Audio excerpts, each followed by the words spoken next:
अस्सलाम वालेकुम everyone, I hope you guys are doing great. Welcome to my YouTube channel. आज हम schizophrenia का 4th लेक्चर पढ़ेंगे। बेसिकली आज हम पढ़ेंगे कि स्किज़ोफ्रेनिया को हिस्ट्री में कैसे डायग्नोस किया जाता था। अगर हम हिस्ट्री में देखें तो सबसे पहले स्किज़ोफ्रेनिया के बारे में हमें history early Greeks and Romans से मिलती है।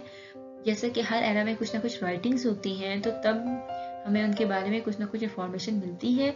इसी तरह अर्ली ग्रीक्स एंड रोमन्स के बारे में भी हमें कुछ राइटिंग्स मिली हैं, जिसकी मदद से हमें आइडिया मिलता है कि वो दो किस्म के फिनोमेना से फैमिलियर थे। कौन से फिनोमेनाज? एक मेनिया एंड मेलनकोलिया। इससे पता चलता है कि इन सबको साइकेट्रिक इलनेस के बारे में पता था, बट अगेन अब हमें ये नहीं मालूम कि जैसा कि आजकल मेनिया को हम समझते हैं कि बहुत ज़्यादा एनर्जी है, फ्लाइट ऑफ आइडियाज़ होते हैं, एजिटेशन होते हैं, और ऐसा ही मेलनकोलिया में हम कहते हैं ये क्लिनिकल डिप्रेशन है। आजकल तो हम ये समझते हैं, अब हमें ये नहीं मालूम कि आया कि वो भी मेनिया एंड मेलनकोलिया को यही समझते थे, उनके नज़दीक भी इनका क्या मतलब था, यही मतलब था या कुछ और था।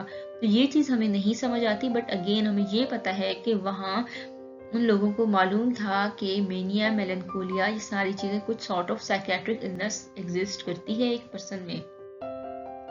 इसके अलावा अगर हम देखें तो हमें दो मेजर फिगर्स नज़र आती हैं, एक हिपोक्रेट्स एंड गैलन। इन दोनों ने बहुत ज़्यादा काम किया था स्किज़ोफ्रेनिया के बारे में। चलें हम हिपोक्रेट्स को देखते हैं। तो उसने बेसिकली एक humoral theory of medical elements बताई थी। अब ये थ्योरी ये कहती है कि इंसान के अंदर जो है 4 किस्म के ह्यूमर्स होते हैं, यानी कि black bile, yellow bile, blood and phylum.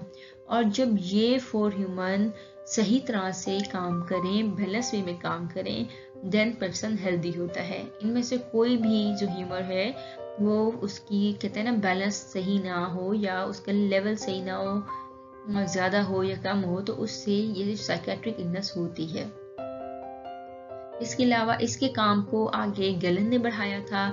Gallon ने कहा था ये जो 4 फ्लूइड्स हैं हमारी बॉडी के अंदर, वो डिफरेंट चीज़ों के लिए रिस्पॉन्सिबल है। जैसा कि हमारे मूड की फ्लक्चुएशंस इन्हीं 4 फ्लूइड की वजह से होती है। इनमें फ्लक्चुएशंस की वजह से फर्दर हमारा मूड स्विंग्स में आ रहे होते हैं, हमारा बिहेवियर इफेक्ट हो रहे होते हैं, हमारे इमोशंस डिस्टर्ब हो रहे होते हैं। ओके, आगे अगर हम देखें तो ये 4 ह्यूमर्स का कॉन्सेप्ट जो है हमें मिडल एजेस पे भी मिलता है, यानी कि 1500 और 1600 में भी इसके बारे में हमें पता चलता है। और इस कहा जाता है कि जो एबरेंट बिहेवियर होता है या अनयूजुअल या साइकोट्रिक सिम्टम होते हैं, ये इन्हीं ह्यूमर्स की वजह से होते हैं।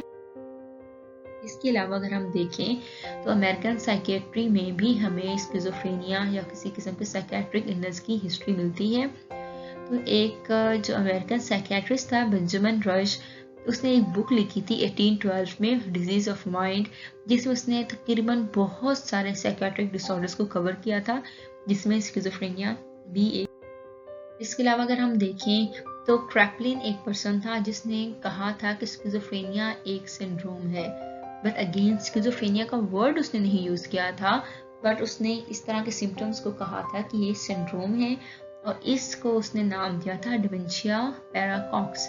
तो इस वजह से 1896 में या इससे पहले जितने भी हम स्टडीज देखते हैं तो वहाँ हमें कभी भी स्किज़ोफ्रेनिया का वर्ड नहीं मिलता, वहाँ हमेशा हमें डिमेंशिया पैराकॉक्स का नाम मिलता है। इट्स मीन उस वक्त स्किज़ोफ्रेनिया डिमेंशिया पैराकॉक्स के नाम से जाना जाता था, और इनके नज़दीक डिमेंशिया पैराकॉक्स का मतलब था डिल्यूजन्स, यानी कि हमारे फॉल्स बिलीव, या फिर हेलुसिनेशंस, यानी कि हमारी फॉल्स परसेप्शंस। इसके अलावा अगर हम देखें तो साइकेट्रिक इलनेस का आइडिया जो है 2 साइकेट्रिक्स ने बहुत ज़्यादा प्रमोट किया था। उसमें से एक है एडल्फ मायर एंड दूसरा जो है August Hoch. And furthermore अगर हम देखें तो रिचर्ड नॉल ने जो डिमेंशिया पैराकॉक्स का नाम बदल के स्किज़ोफ्रेनिया का नाम रख दिया था। तो जब भी हमारी बात होगी तो आप लोगों को मालूम होना चाहिए कि रिचर्ड नॉल ने नाम दिया था स्किज़ोफ्रेनिया का।